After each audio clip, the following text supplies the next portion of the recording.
Have you checked the children? You're a little mad sometimes. Hi, I'm Chucky. Wanna play? Sometimes. That is better. You're gonna need a bigger boat. What's up, everyone? Welcome to the Horror Show. I'm Cecil Laird. Robert Duell. And we are here to do a review that was not requested by anyone, but it's a movie that definitely needs to get talked about on this channel. And I heard about it on, I can't remember even where I heard about it now, but it was on Corridor Digital reacting to good and bad CGI. And this was one of the good things they reacted to. Oh, yeah. And we're going to be talking about Gantz Zero. So this is a all CG movie that came out a few years ago, but it is a continuation or an? It's basically a finalization, I would say, of the anime and the manga. Okay. Yeah. So there was an anime and a manga from the early 2000s, or at least the manga was from the early 2000s. The anime was from the Little later 2010s kind of thing. I think so, yeah. Okay.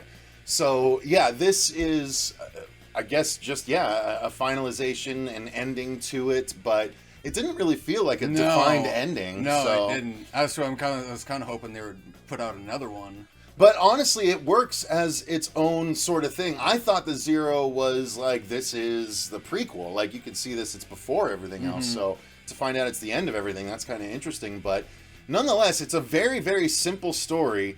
And if you want character development, there is some. There definitely is some, but it's not about that. This movie is about an elite fighting force, or actually a fighting force made up of various different kinds of people, some elite, some not, that have to battle monsters on the regular.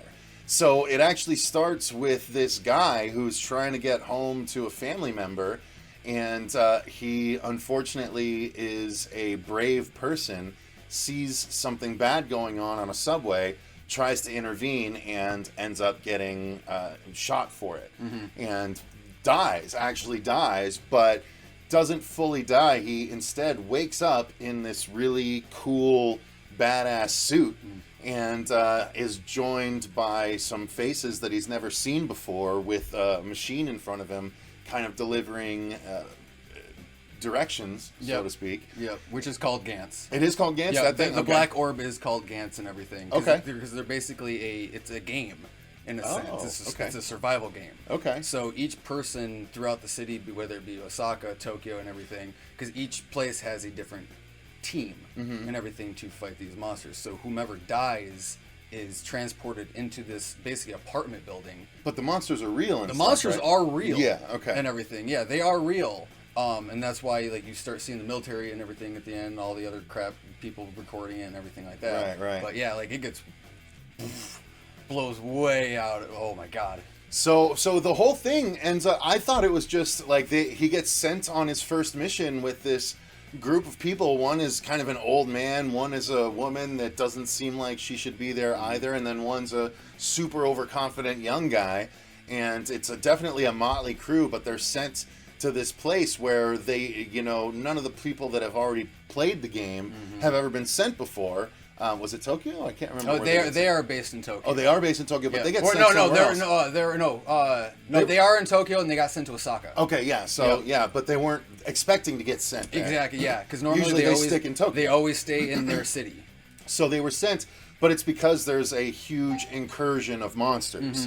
So this huge contingent of monster needs to be stopped, and that is what the team is sent in to do. So they are, thrown in right away against what are smaller but still outrageous monsters, and then the monsters get bigger and bigger and in bigger groups and all of that stuff. So it's just an awesome, attack force versus monsters movie, and the monster designs are crazy. So cool. From your typical kind of creepy monster that you might find in Doom, all the way to just a giant head rolling itself down the street after you. And I was like, that was one of my really favorite things scary, about the the designs of the monsters, part of from the anime and the manga. Yeah. They were so cool and original looking. Yeah. I loved the hell out of them. When I saw it, I was like, damn, these are really intense and different, and wow, creepy. And it's brutal.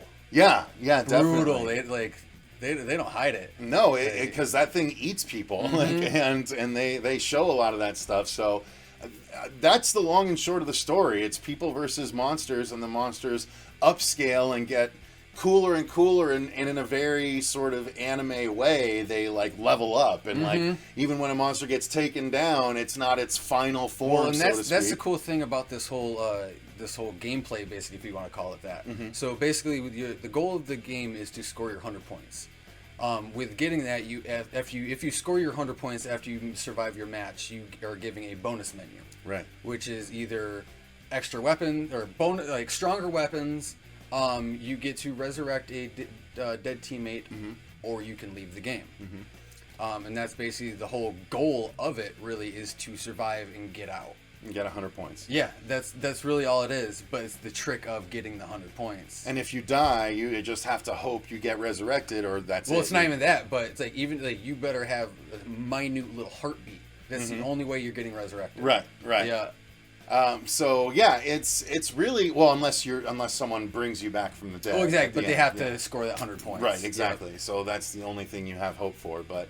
But yeah, it was really cool, and there was some really creative stuff. So overall, I really enjoyed the hell out of this movie. It's not the deepest, but it didn't need to be. Again, I don't mind that we get movies every now and again that are so streamlined and focused in one area that it doesn't need to have every aspect of cinema to make it a classic. You know, this was just what it was, and it was awesome. Yeah, it was fun and fast paced right from start to finish and everything. There wasn't really even a slow part No. in the movie at all. No, you don't really get much of a chance to take a No. breath, and it's really cool. And that's that the one way. thing I did like, and I do kind of remember about the anime and everything like that. It's pretty fast paced. Is Like, it? They do kind of pace a little bit because you have to have a little bit more backstory and everything. But it's done really well. Nice. So I'd recommend you looking into that. I'll probably have to at this point because yeah, this was just done really well. So story was interesting if sparse, but there's there's people that our main character is trying to protect, and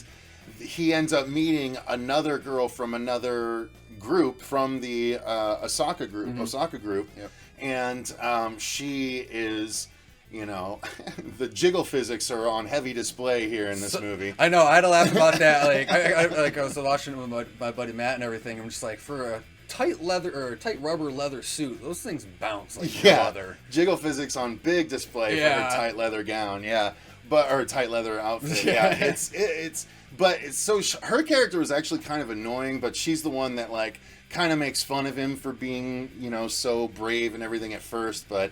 Ultimately, he changes her and stuff because she realizes the importance of what he does and stuff like that. So She gets frothy for him. yeah, that's true. Yep, eventually, the leather soaks through. But yeah, it's all in all, the story it just doesn't need to be that deep for this movie to be enjoyable, which it really was. Mostly because of the badass fight choreography and effects. I mean, there's so many cool effects, including. One of the weapons is essentially a version of a long bola kind of thing, except it's a gun that fires, and it's this line that wraps around things, and it wraps and wraps and wraps, and it's essentially their teleporting technology. In a sense, yeah, it's like just like. Because like how they transport it in, be it via like digital and everything. Right. That's basically what that machine, what that gun does. So yeah, it just like digitally deletes the creature and everything. Well, that's in one part it's this massive creature and it wraps around its head, so they basically teleport its brain away from its body, and it just collapses. And I was like, that's so dope. So there's a lot of really, really inventive stuff that we don't get a lot of that inventive fighting and gadgetry here like they have in a lot of the anime stuff. So I especially just with the originality of it. Like, yeah. This was like the weapon design was always one of my favorite things. Yeah. That and the suit. The suits were really cool. Dope. Yeah. But the creature designs, again, going back to that, all of it, the design work all around, the art design in general in this movie is just fantastic. So you liked all the effects and everything? Oh yeah, and it was like, because a lot of the creatures they used in the movie they brought right from the anime and everything. Okay. So it was cool to see them in more of a flesh. The CG version, yeah. Like especially that demon angel thing. Yeah. That thing looked so badass on CG. Holy crap! When the one cool. badass soldier got away, like to chase Oh, after yeah. it, and then like the thing He like comes back with him. yeah, it comes back with him. I was like, dude, that's pretty his sick. final form basically. Yeah, Yeah, I was that like, that was some straight. Well, out not only Doom. that, but he looks at them and he's like, "You stay here," Yeah. and then he just literally Yeah, jumps he's like, miles stay here, away. I'll kill you later. Yeah, and he's like- okay, like I'm gonna stay. Yeah, and then well, he's back fast enough where it didn't even matter. I Yeah. was like, that's just really dope. It's like the coolest parts of like the Claymore series that I watched and stuff like that. Yep. It was this movie is just a big third act movie. It felt really like. is. Yeah, and so I loved it. Gantz Zero. If you guys haven't seen it, definitely worth your time. It does have the English dubbing, so You can change it to Japanese. you can change it to Japanese if you want. I Yeah. kept the dubbing on, so I didn't want to read while I was watching it, but I wanted to focus on the effects and the monsters. So it was great, though. I highly recommend it. It's available currently on Netflix. That's how I watched it. So definitely worth your time. An hour and a half of monster fighting goodness is the best way to put it. Yep. Check it out, guys. Definitely worth your time. Any final words on it from you, sir? Go watch it. Go watch the anime. Oh, also go watch the live action movie too, because those are pretty fucking solid. Oh, I didn't know there was live action. Yeah, too. there's 2 of them. Dang. Okay. Yep. So we All got right. more homework. Yeah, apparently. Well, we're going to cover Parasite today and do the 2 live-action Parasite movies, so I guess we'll have to follow it up with the Gantz one. So, Yes, sir. If you guys have seen Gantz Zero, let us know what your thoughts are in those comments down below. If you haven't seen it and this piqued your interest, then let us know what you think once you do go and see it. Circle on back and let us know in those comments as well. If you enjoyed the video, click the like button and subscribe, and feel free to join the Patreon, which is in that description box as well. That way you can actually choose movies like this that we had never heard of. I had never heard of it. But you can let us know about cool movies you want us to review, and we can do that for you. So until next time, I've been Cecil Laird. Robert Duell. And remember, stay scared.